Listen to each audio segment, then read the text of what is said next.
สวัสดีครับยินดีต้อนรับเข้าสู่ไปกับปั๊บครับวันนี้ก็จะมาชวนคุยเรื่องตัว DJI Action 4 ถ้าเปรียบเทียบกับ GoPro Hero 11 Black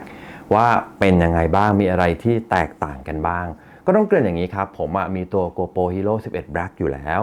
นะครับแต่ว่าพอดูเปิดตัว DJI Action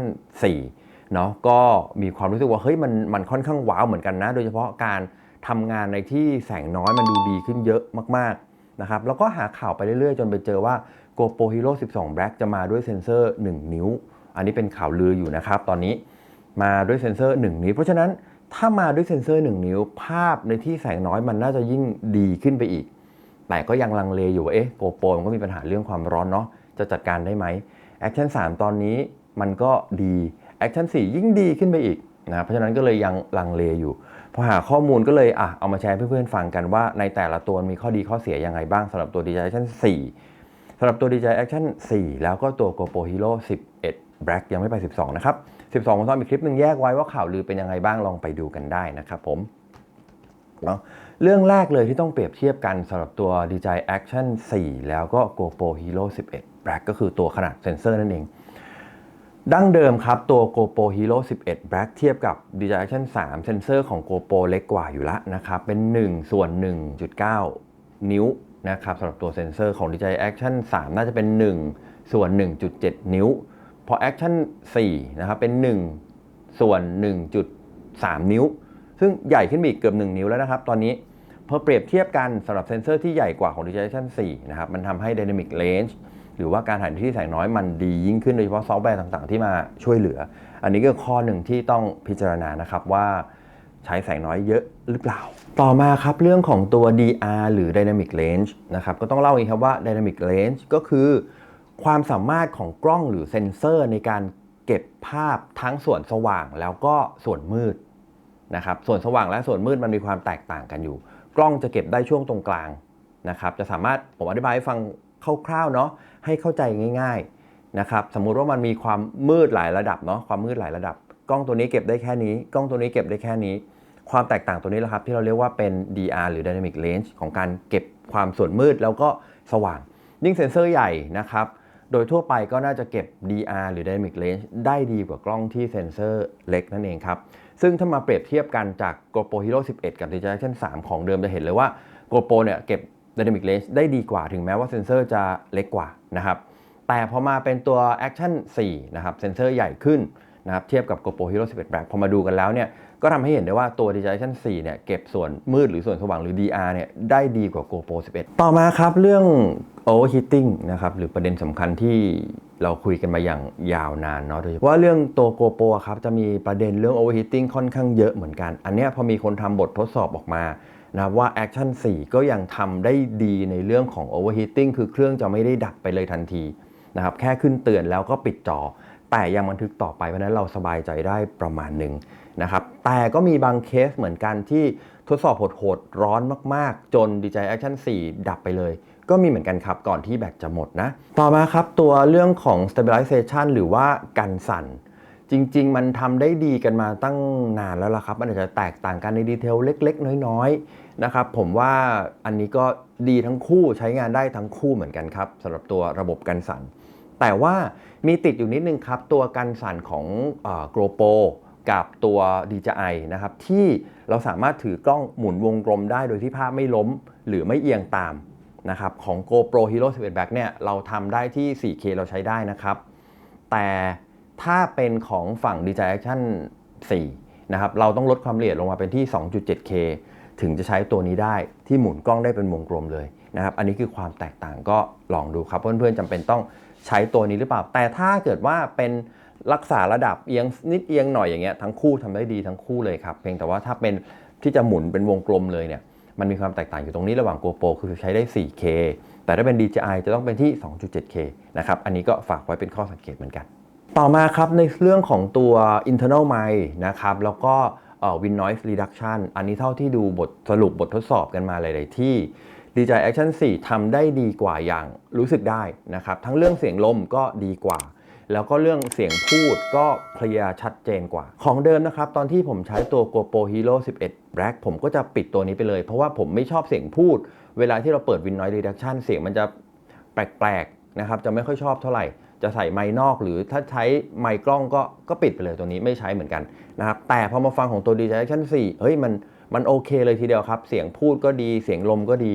นะครับอันนี้ก็เป็นอีกหนึ่งข้อที่ต้องให้ว่า DJI Action 4เขาทำได้ดีกว่าจริงๆนะครับต่อมาในเรื่องของตัว Max Resolution นะครับของ DJI Action 4ก็ยังได้ Max ที่ 4K เหมือนเดิมในขณะที่ GoPro Hero 11 Black ครับทำได้ที่ 5.3K 60 เฟรม per sec ต่อมาครับในเรื่องของตัวเฟรมเรททั้งคู่สามารถทำได้ที่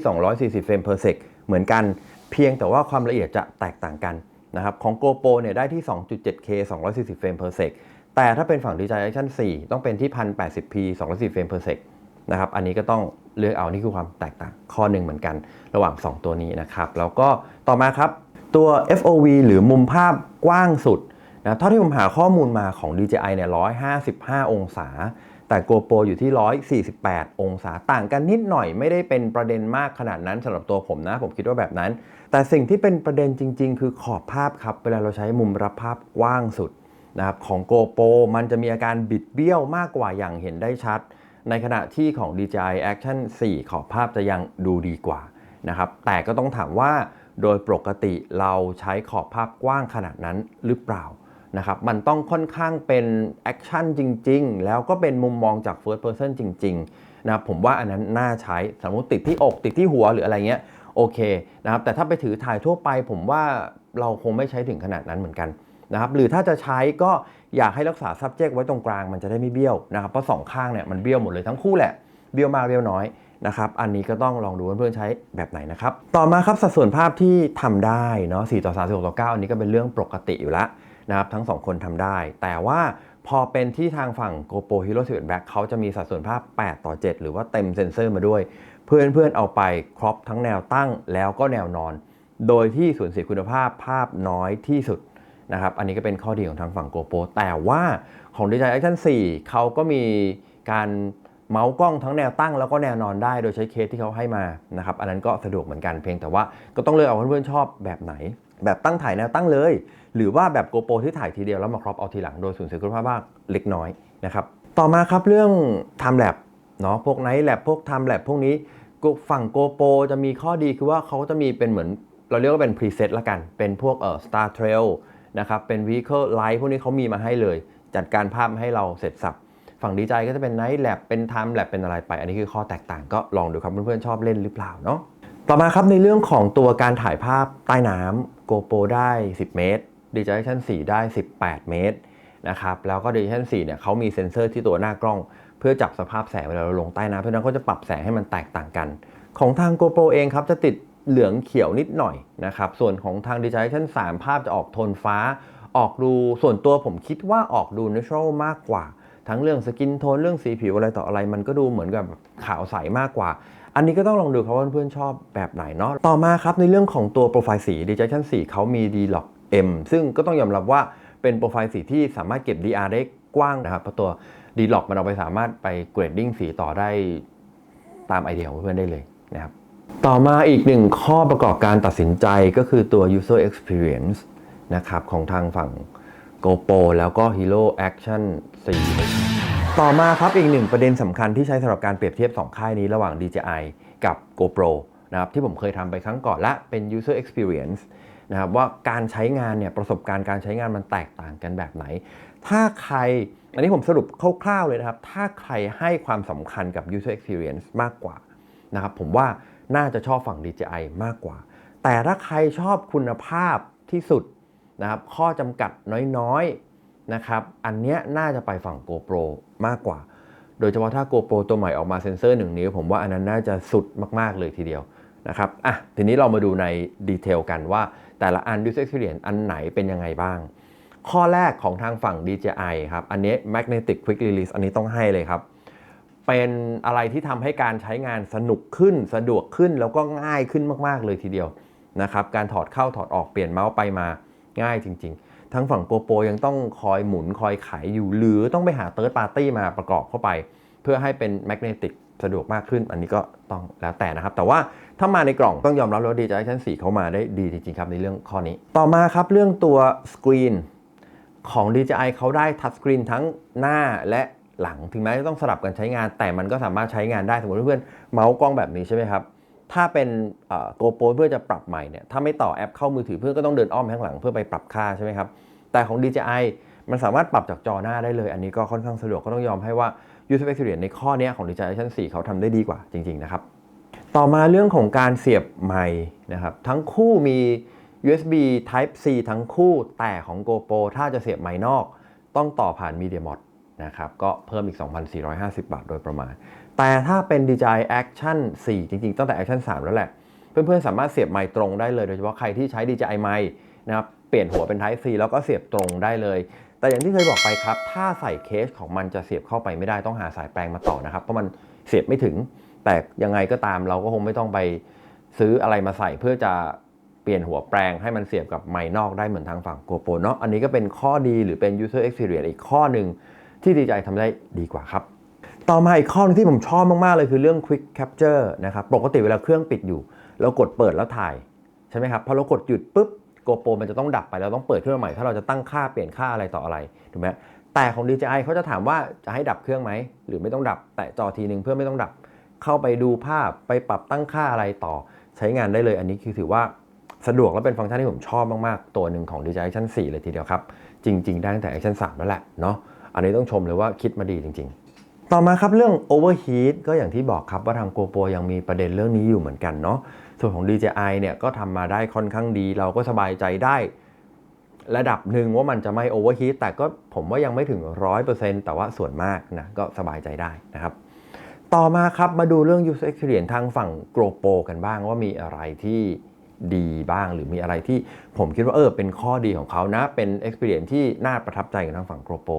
มาดูกันครับข้อแรกเลยครับคือตัวคุณภาพไฟล์นะครับหรือ Resolution 5.3K 60 เฟรม per sec สัดส่วนภาพ 8:7 ถ้าถ่ายมาแบบนี้นะครับเวลาเพื่อนๆเข้าคอมไปครอป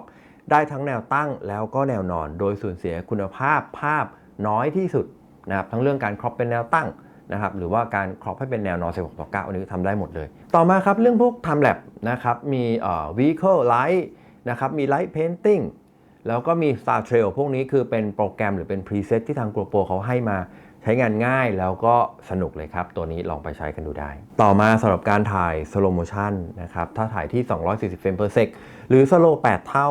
ฝั่ง GoPro ได้ที่ 2.7K ซึ่งคุณภาพก็จะดีกว่านะครับ 1080p ของทางฝั่ง Action 4 ประมาณหนึ่งเลยเหมือนกันอันนี้ก็เป็นอีกหนึ่งข้อครับแล้วก็ต่อมาครับเรื่องการทำ Horizon Leveling ของทาง GoPro เนี่ยใช้ที่ 4K ได้นะครับแต่ว่าของทาง DJI เนี่ยต้องลงไปที่ 2.7K เพื่อที่จะหมุนกล้องได้โดยรอบโดยที่ภาพไม่ล้มนะครับอันนี้คือข้อแตกต่างของทาง GoPro อย่างที่บอกครับถ้าเรื่องคุณภาพ GoPro เข้าไปสุดกว่าแล้วก็ต่อมาครับอันนี้ก็แล้วแต่บางคนนะว่าจะใช้หรือไม่ใช้นะครับคือตัว GoPro Subscription ถ้าอยู่ที่อเมริกานะครับการที่เรามี GoPro Subscription อันเนี้ยเรารีเทิร์นของได้นะครับเราเคลมได้แล้วก็เราซื้อของใหม่ได้โดยมีส่วนลดให้ค่อนข้างเยอะเหมือนกันสำหรับตัว GoPro Subscription และที่สำคัญอีกอย่างหนึ่งคือเรามี Unlimited Cloud Backup ให้นะครับเราเอา GoPro ไปเสียบชาร์จนะครับมันจะแบ็กอัพขึ้นคลาวด์ให้โดยอัตโนมัติโดยที่ไม่จำกัดอันนี้เป็นอีกหนึ่งข้อดีของทางฝั่ง GoPro นะครับแต่ว่าอยู่ในบ้านเราก็ได้แค่ตัว Unlimited Cloud Backup นี่แหละครับเพราะว่าส่วนพวกซื้อของผมเคยลองกดแล้วเขาเหมือนไม่ส่งมาให้เราทางนี้ ผมก็ไม่รู้เหมือนกันว่ายังไงหรือต้องบินไปซื้อเองถึงจะได้ส่วนลดนะครับอันนี้ก็คือคร่าวๆเปรียบเทียบระหว่างตัว DJI Osmo Action 4 กับ GoPro Hero 11 Black นะครับจากที่ผมหาข้อมูลมาจริงๆก็คือเหมือนกับว่าตัวเองก็ลังเลแหละสมมุติถ้า GoPro 12 ออกมาก็ค่อยมาดูกันอีกทีหนึ่งนะว่าจะเป็นยังไงบ้างนะครับซึ่งก็น่าจะอีกสักเดือนเศษๆน่าจะมาแล้วนะครับวันนี้ก็ประมาณนี้ครับยังไงฝากกดไลค์กดแชร์กดติดตามไปกับป๊าไปด้วยนะครับแล้วก็ถ้าใครมีคำแนะนำมีคอมเมนต์มีข้อสงสัยอะไรก็สอบถามเข้ามาได้นะครับยินดีเลยนะครับแล้วเดี๋ยวไงพบกันใหม่คลิปหน้าวันนี้ไปแล้วครับสวัสดีครับ